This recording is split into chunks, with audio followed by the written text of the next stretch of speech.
விருச்சக ராசிக்கு நல்ல தெய்வீகம், நல்ல பணம், நல்ல பொருளாதாரம், நல்ல தேக ஆரோக்கியம், அந்தஸ்து, மரியாதை, உயர் பதவின்னு சொல்லக்கூடிய அனைத்து விஷயங்களையும் குரு கொடுக்க தயாராக இருப்பார். அதை நீங்கள் எப்படி அடையிறதுன்னு தெரிஞ்சுக்கணும். இப்போது விருச்சக ராசிக்கு குரு பகவான் 2ஆம் இடம்ங்கிற குடும்பம், தனம், வாக்குக்கு சொந்தக்காரர். ரெண்டாவது என்னென்னா 5ஆம் இடமான உங்கள் பாக்கியம். அதாவது பாக்கியம்னு சொல்கிறாங்களே அப்படின்னா என்னென்னா, நீங்கள் ஒரு வேலைக்கு ரொம்ப மெனக்கெடாமல் ஈஸியாக போனது 1-2 அட்டம்ப்டில் நல்ல ரிட்டர்ன்ஸ் எடுக்கிறீங்க, நல்ல மரியாதை கிடைக்கிது, நல்ல அந்தஸ்து, நல்ல தெய்வீகத்தை உணர முடியுது, நல்ல ஆரோக்கியம் கிடைக்கிது அப்படின்னா அதுதான் பாக்கியம். அப்போது அந்த பாக்கிய ஸ்தானாதிபதி குரு இப்போது உங்களுக்கு இன்னொரு திரிகோணமான கடைசி திரிகோணமான 3வது திரிகோணத்தில் போய் உச்சம் அடைகிறது உண்மையிலேயே ரொம்ப அதிர்ஷ்டமான சூழ்நிலை தான். ஆனால் இதை எப்படி ஒருத்தர் பயன்படுத்திக்கிறாங்கங்கிறத பொறுத்து தான் இந்த காலகட்டம் ஒருத்தருக்கு பயன்படும். அதாவது நிறைய நல்ல நேரங்கள், நல்ல கோச்சாரங்கள், நல்ல திசா புத்திகள் நிறைய பேர்த்துக்கு வரும். அதை கூர்தீட்டி பயன்படுத்திக்கிறவங்க பெரிய செட்டில்மெண்ட்டை நோக்கி போவாங்க. நல்லா பயன்படுத்திக்கிறவங்க அடுத்த உயர்ந்த நிலைக்கு, அதாவது ஒரு ப்ரீமியம் பிளாட்ஃபார்ம்லேருந்து எலைட் பிளாட்ஃபார்முக்கு போயிடுவாங்க. அப்போ நீங்கள் இந்த காலகட்டத்தை எப்படியெல்லாம் பயன்படுத்திக்கலாம், பொதுவாக எப்படியெல்லாம் அதிர்ஷ்டமாக இருக்கும். அதாவது தெய்வ அனுகிரகத்தை கொடுக்கக்கூடியவர், வருமானத்தை கொடுக்கக்கூடியவர் 9ஆம் இடம்ங்கிற பாக்கியஸ்தானத்தில் உட்கார்ந்து, அதுவும் சாதாரணமாக உட்காரல, உச்சமாக உட்கார்றார், முழு பலத்தோடு உட்கார்றார். அப்போது உங்களுக்கு நல்ல மரியாதை கிடைக்கும், பெரியவங்களுடைய ஆசீர்வாதம் கிடைக்கும், நல்ல ஒரு ஸ்டேட்டஸ்லேருந்து இன்னொரு ஸ்டேட்டஸுக்கு போவீங்க. முதல்ல உங்களுக்கு ஒரு நல்ல நம்பிக்கை கிடைக்கும். நம்பிக்கை கிடைக்க முதல்ல என்ன தேவை சொல்லுங்கள் பார்க்கலாம்? பணம், ஆரோக்கியம், இது ரெண்டும் முக்கியத்துவம் வாய்ந்தது உங்கள் நம்பிக்கை வளர்கிறதுக்கு. அப்போது அதுக்கான பேக்கப் எல்லாம் உங்களுக்கு கொடுக்கும். நீங்கள் செய்கிற தொழிலையோ வேலையிலையோ நீங்கள் எந்த சூழ்நிலையில் இருந்தாலும் அந்த சூழ்நிலைக்கு தகுந்த மாதிரியான பொருளாதாரத்தை கண்டிப்பாக கொடுக்கும். அதுவும் ஈஸியாக, ரொம்ப மெனக்கெடாமல் ஒரு சின்ன சின்ன விஷயங்களை செய்யும்போது பெரிய ரிட்டர்ன்ஸ் கிடைக்கும். ஆனால் இந்த டைமை கரெக்டாக பிளான் பண்ணி ஒரு 5ஆம் இடம்ங்கிற பாக்கியத்தை சொல்லிட்டேன்.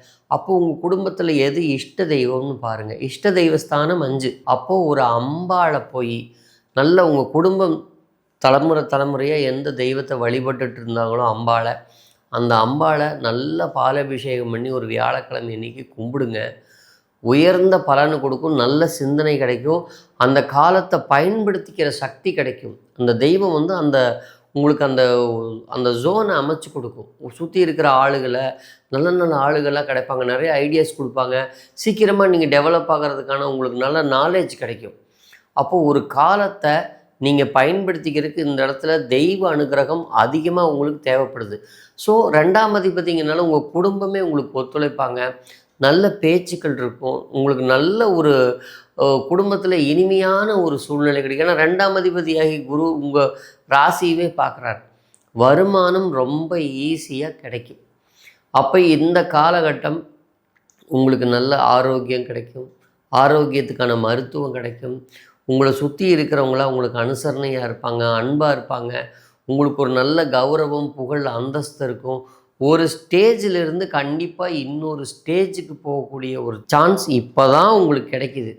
இப்போ 8ஆம் இடத்துல மறைஞ்சிருக்கும்போது எவ்வளோ அவமானம், உடல்நல கோளாறு, வயிறு பிரச்சனை, லூஸ் மோஷன், இந்த மாதிரி ஒவ்வொரு வயசுக்கு தகுந்த மாதிரியும் தன்னுடைய நிலையை, பொருளாதாரத்தில் அவமானம், குடும்பத்திலேயே இப்போ 2ஆம் அதிபதியாக 8ல் மறையும் போது தன் குடும்பமே தன்னை அவமானப்படுத்தும். அப்படி ஒரு நிறைய சங்கடங்களை நீங்கள் சந்தித்து தான் வந்திருக்கீங்க. அப்போ இந்த பொற்காலத்தை முழுசாக பயன்படுத்திக்கிங்க.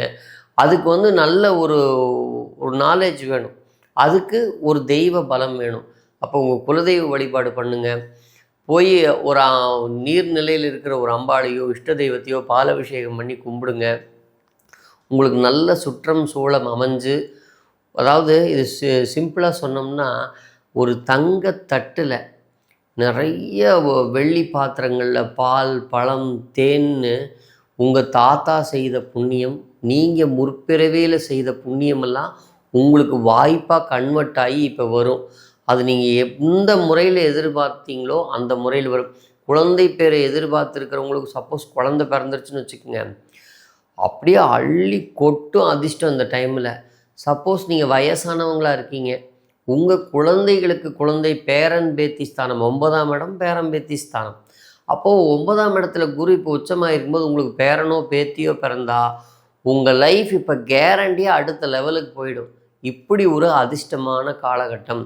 இதுக்கு இஷ்ட தெய்வ வழிபாடும் குலதெய்வ வழிபாடும் போதுமானதே. இன்னொரு முக்கியமான விஷயம், திருநள்ளாறில் இருக்கக்கூடிய ஒரு குருமகா சன்னிதானத்தினுடைய ஒரு ஆசிரமம் இருக்குது. திருநள்ளாறு கோயிலுக்கு பக்கத்துலேயே அங்கே பெரியவங்க இருக்காங்க.